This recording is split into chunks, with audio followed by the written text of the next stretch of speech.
ખેડાના નવાગામની પરિણીતાના મોત અંગે ગુનો દાખલ કરવા રજૂઆત। બારેજાની રુદ્રાક્ષ હોસ્પિટલમાં સારવાર દરમિયાન પરિણીતાનું થયું હતું મોત। અસલારી પોલીસ મથકે અગાઉ લેખિત રજૂઆત છતાં કાર્યવાહી ન થતાં રજૂઆત। મૃતકના સસરા દ્વારા અમદાવાદ ગ્રામ્ય એસપીને લેખિત રજૂઆત કરી। ગત 11 નવેમ્બરે પરિણીતાનું થયું હતું રુદ્રાક્ષ હોસ્પિટલમાં મોત। પરિવારજનો દ્વારા માતરના ધારાસભ્ય કલ્પેશ પરમાર અને ખેડાના સાંસદ દેવુસિંહ ચૌહાણને પણ મદદ માટે અપીલ।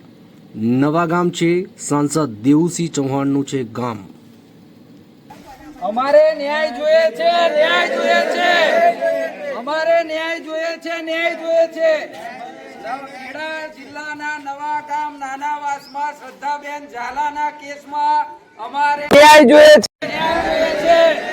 અમે દેવુસિંહ ચૌહાણ સાહેબને વિનંતી કરીએ છીએ, અમે કલ્પેશભાઈ ઠાકોર સભ્યને વિનંતી કરીએ છીએ કે નવાગામના નાનાવાસમાં ખેડા જિલ્લાના શ્રદ્ધાના કેસમાં અમારે ન્યાય જોઈએ છે, ન્યાય જોઈએ છે। અને જો ન્યાય નહીં મળે તો આ ઠાકોર સમાજ, ક્ષત્રિય સમાજ જેવી રીતે અમે કાયદાકીય ભાષામાં કાયદાની અંદર રહીને અમે શાંતિથી ત્યાં હોસ્પિટલમાં અમે જે પણ કર્યું, અમે ક્યાંય કોઈ તોડફોડ નથી કરી, કોઈની મા બેન ગાળ નથી દીધી કરી, પણ જો અમને આ કેસમાં ન્યાય મળે તો આ ક્ષત્રિય સમાજ હવે તલવારો કાઢશે, કાઢશે ને કાઢશે। ન્યાય જોઈએ છે, ન્યાય જોઈએ છે। હવે આ કાન જે રાજકીય લોકોના બેરા કાન છે ત્યાં અવાજ પહોંચે ને પહોંચે।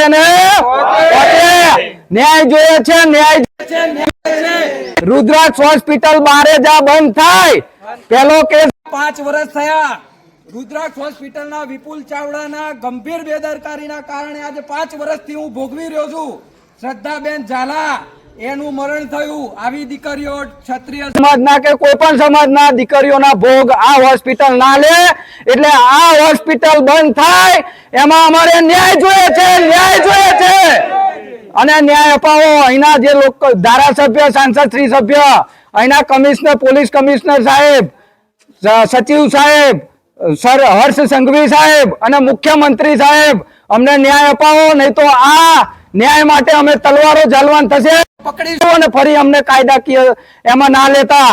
આ અમે તમને એક ચેતવણી રૂપ દાખલો દાખલ કરીએ છીએ। નવાગામ નાનાવાસ ખેડા જિલ્લાના નવાગામમાંથી અમારે ન્યાય જોઈએ છે। જો ન્યાય નહીં અપાવો તો અમે પછી કાયદા વિરુદ્ધના કામ કરીશું।